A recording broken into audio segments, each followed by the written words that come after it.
Channel ಸ್ನೇಹಿತರೆ, ಸ್ಯಾಂಡಲ್ವುಡ್ನಲ್ಲಿ ಒಂದಾದ ಮೇಲೆ ಒಂದು ಜೋಡಿ ಮದುವೆ ಆಗ್ತಿದ್ದಾರೆ, ಎಂಗೇಜ್ಮೆಂಟ್ ಮಾಡ್ಕೊಂತಿದ್ದಾರೆ. ಸಾಲದಕ್ಕೆ ಅವರ ಮನೆಗಳಿಗೆ ಹೊಸ ವ್ಯಕ್ತಿಯ ಆಗಮನ ಕೂಡ ಆಗ್ತಾ ಇದೆ.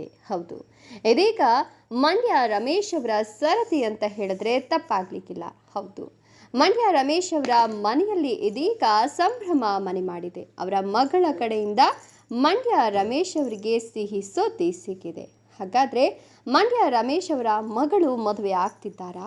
ಮದುವೆ ಆಗ್ತಿರ್ತಕ್ಕಂಥ ಹುಡುಗ ಯಾರು, ಹಿನ್ನೆಲೆ ಏನು, ಒಂದಷ್ಟು ಮಾಹಿತಿಯನ್ನು ಕೊಡ್ತಾ ಹೋಗ್ತೀನಿ. ಅದಕ್ಕಿಂತ ಮೊದಲು ನಿಮಗೂ ಕೂಡ ದಿಶಾ ರಮೇಶ್ ಇಷ್ಟ ಅನ್ನೋಂಗಿದ್ರೆ ಈಗಲೇ ವಿಡಿಯೋಗೊಂದು ಲೈಕ್ ಕೊಟ್ಟು ತಪ್ಪದೆ ನಮ್ಮ ಚಾನಲನ್ನು ಸಬ್ಸ್ಕ್ರೈಬ್ ಮಾಡ್ಕೊಳ್ಳಿ. ಹಾಗೆ ಪಕ್ಕದಲ್ಲಿ ಬರ್ತಕ್ಕಂಥ ಬೆಲ್ ಐಕಾನ್ ಮೇಲೆ ಮರಿದೆ ಕ್ಲಿಕ್ ಮಾಡ್ಕೊಳ್ಳಿ. ಮಂಡ್ಯ ರಮೇಶ್ ಅವರಿಗೆ ಮುದ್ದಾದ ಮಗಳಿದ್ದಾಳೆ. ದಿಶಾ ರಮೇಶ್ ಅವರು ನೋಡಲಿಕ್ಕೆ ಬಹಳ ಕ್ಯೂಟ್ ಆಗಿ ಮುದ್ದಾಗಿದ್ದಾರೆ ಅಂತ ಹೇಳಿದ್ರೆ ತಪ್ಪಾಗ್ಲಿಕ್ಕಿಲ್ಲ.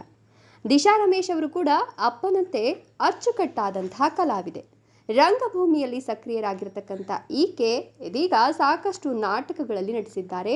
ರಂಗಭೂಮಿಯಲ್ಲಿ ಫುಲ್ ಆಕ್ಟಿವ್ ಆಗಿದ್ದಾರೆ. ಸಾಲದಕ್ಕೆ ಕನ್ನಡ ಚಿತ್ರರಂಗದಲ್ಲೂ ಕೂಡ ಒಂದಷ್ಟು ಸಿನಿಮಾಗಳಲ್ಲಿ ನಟಿಸಿದ್ದಾರೆ. ಆದರೆ ಒಳ್ಳೆ ಪಾತ್ರಗಳಿಗೆ ಮಾತ್ರ ಬಣ್ಣ ಹಚ್ಚತಕ್ಕಂಥ ದಿಶಾ ರಮೇಶ್ ಅವರು ಇದೀಗ ವೈವಾಹಿಕ ಜೀವನದಲ್ಲಿ ಸುಖ ಕಾಣಲಿಕ್ಕೆ ಅಡಿ ಇಟ್ಟಿದ್ದಾರೆ ಅಂತ ಹೇಳಬಹುದು. ಹೌದು, ದಿಶಾ ರಮೇಶ್ ಅವರು ಬಹಳ ವರ್ಷಗಳಿಂದ ಪ್ರೀತಿಸ್ತಿದ್ದ ಮನೋಜ್ ಅನ್ನೋರ ಒಟ್ಟಿಗೆ ವಿವಾಹ ಮುಹೂರ್ತಕ್ಕೆ ಅಡಿ ಇಟ್ಟಿದ್ದಾರೆ. ಇದರ ಬೆನ್ನೆಲುಬಾಗಿ ಇದೀಗ ಇಬ್ಬರು ಕೂಡ ಎಂಗೇಜ್ಮೆಂಟ್ ಆಗಿದ್ದಾರೆ.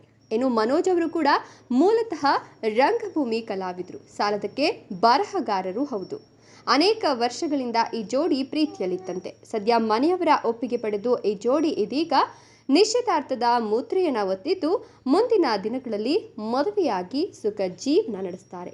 ಇವರಿಗೂ ಕೂಡ ನೀವು ಒಳ್ಳೆಯದಾಗಲಿ ಅಂತ ವಿಶ್ ಮಾಡಿ ವಿಡಿಯೋಗೊಂದು ಲೈಕ್ ಕೊಟ್ಟು ತಪ್ಪದೆ ನಮ್ಮ ಚಾನಲನ್ನು ಸಬ್ಸ್ಕ್ರೈಬ್ ಮಾಡ್ಕೊಳ್ಳಿ. ಹಾಗೆ ವಿಡಿಯೋವನ್ನು ಎಲ್ಲ ಕಡೆ ಶೇರ್ ಮಾಡಿ. Thank you.